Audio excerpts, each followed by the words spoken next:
There are so many pieces and layers and feelings and experiences that happen throughout this journey. But if you had to sum it up into one word, what might that be? Welcome. I'm Peggy Oliveira. Thank you for joining me. I actually posed this question to the community here on YouTube in a community post, and I got a variety of responses.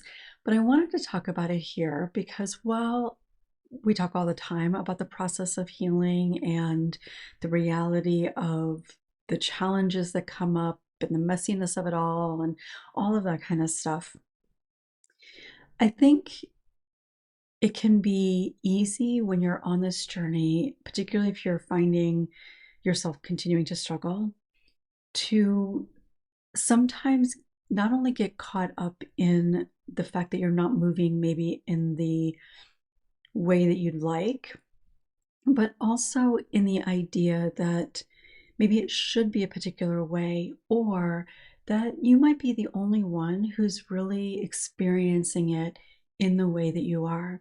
Because I think that quite often, and traditionally it's been more like in TVs or movies and sometimes in books, but often there's this idea of when you start on some sort of self growth or healing in particular, that either it's this really horrible circumstance and you're miserable and everything is bad and people don't want to be around you or you don't want to be around anybody else, or that it really kind of glazes over the reality and okay, I'm going to therapy or I've made this decision and I'm reading all these books and things just continue to get better. And neither one of those are reality as they are on their own. The reality is a lot of stuff in the middle. And again, I think it can be easy to lose sight that that is part of the process. So I'm not going to talk about anything groundbreaking today.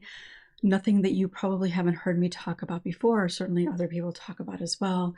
But I wanted to do this video again just as a reminder to presence the reality of this, that, whether it's 10 years ago when I was talking about it or this time in our history, whether things around us are going well or they're not, where we are in the journey, that it is normal and it is part of the process that we will continue to experience a variety of thoughts and feelings really throughout life, not just through a healing journey. Because even when you've done a ton of really great healing, some of the things that people brought up in terms of how they would describe the healing journey can still be relevant to our regular everyday lives, even when we are in a pretty good place.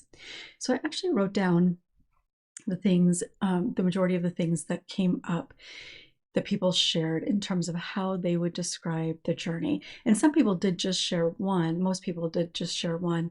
And so obviously this isn't the totality of their experience. It's just where they were at that moment in time, which I think is also really an interesting and important point, that at any given moment, so it could be from 1 hour to the next, it could be one day to the next, 1 week to the next, 1 month to a few months later. But at any given time, how we are thinking or experiencing something is going to be influenced heavily by what else is going on in and around us. And that is the vulnerability that I speak about so often in terms of how things impact us, right? So not getting enough sleep, not feeling well, being stressed out, just regular kinds of things that everybody deals with on occasion, right? Those things make us more vulnerable, more susceptible, to things that might be potentially difficult. We're going to experience it in a way that feels and is more difficult than if we're in a really good, grounded, solid place. So, because I know some of these people that shared their word, if I posed that question a month ago, maybe the word might have been different. If I posted a week ago, maybe the word might have been different. And I think it's just interesting how different it can be. And so when we talk about the process of healing and even the complexity in healing, this is a big part of that. So as I read through these, notice, is there anything that you relate to? Or even maybe notice, what is a word that you would use if you didn't play along? Or if you did play along with this, what word would you use today? Would it be the same word? And it very well may be. Or today, would a different word come to mind? Again, no right or wrong, just an interesting observation. So, overwhelming, hope, challenging, mixed, emotional, long, messy, painful, lonely, softening, unclear, complicated, unproductive, unpleasant, insightful, inspiring. And even when there are descriptive words like unpleasant, there can also be something present, because this was the same person, inspiring. And that is part of the challenge of healing. And it is also, notice I said and, it is also part of the amazingness, the beauty of healing, because we begin to recognize that an experience that we can have unpleasant feelings in the same process, sometimes at the very same time, that we can feel inspired. We can feel overwhelmed and also feel hopeful, sometimes at the same time, sometimes maybe an hour apart or a week apart. But all of these things, and of course so many more, are all very much the reality of the experience of healing. Very much the reality for everybody. Now, the specific word you use might be different, but the difficult, the more positive, the more hopeful, the more challenging, all of those are naturally a part of a process of growth and the reality of life. Because outside of trauma, outside of trying to heal from trauma, we can say all of these same words about life in general, right? And I know when you are healing from trauma, we can't really separate that out, because that is part of our lived experience. It's part of our kind of what's present for us day to day. But for people that haven't experienced trauma, these words can also be used to describe their own experiences in life at various points in their life, potentially, including the painful, the lonely, the emotional, the challenging, the overwhelming, and the hope. And I think that also is really important to be able to remember, because with healing, so often we can look at the challenges that we have, whatever that might look or feel like, and attribute it to trauma. And therefore, until I heal this trauma, I'm not going to be able to feel okay. I'm not going to be able to have the life that I want. I'm not going to be able to do whatever, however you might finish that sentence. And that, I think, can create more difficulty. It can create more overwhelm. It is important to acknowledge, and I think I'm pretty clear about that generally. It is important to acknowledge the reality of this healing process, that it's not easy, and it takes time, it takes patience, and it's frustrating. And there are times that you really want to give up, and times when it feels like stopping might be the best thing for you. So we are very real about that here. I am absolutely not minimizing that reality. It is important, however, to recognize that healing doesn't mean that we don't still face some of these things, some of those experiences of life feeling overwhelming or challenging or unpleasant or lonely even. So when you think about where you are along this journey, and you, at times when you're feeling, so not just, kind of cognitively recognizing how you might describe it, but when you're feeling the reality of so many of those more difficult feelings, recognizing that feeling it doesn't mean that you're not progressing, that experiencing that loneliness or that pain or that overwhelm, that it doesn't mean that you are not continuing to move up that mountain. It doesn't mean that at all. In fact, being able to acknowledge what you're feeling, being able to take care of yourself through those feelings, being able to feel those feelings without judgment or shame, that is part of the healing experience and process that moves you up the mountain.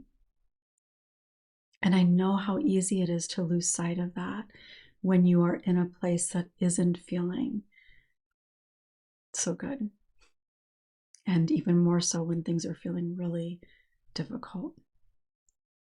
And I think it's also important, I mentioned this already, but I want to say it again, that how we are feeling at any given time is influenced by our level of vulnerability and what we are experiencing in our lives.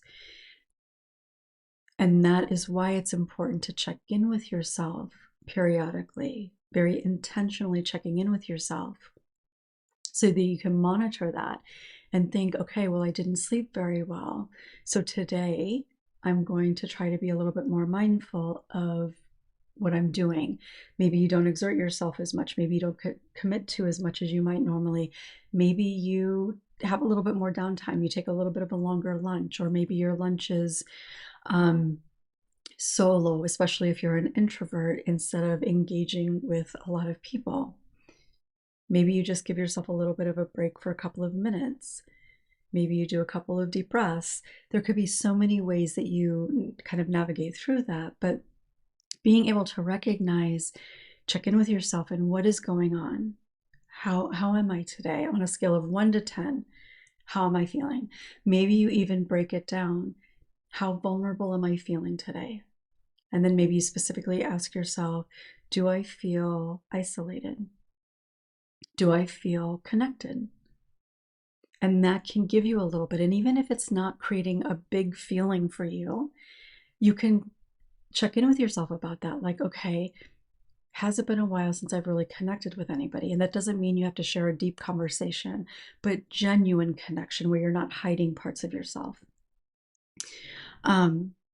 If it has been a little while, then that's going to create more vulnerability, maybe a little bit, depending on, how everything else is going in your life.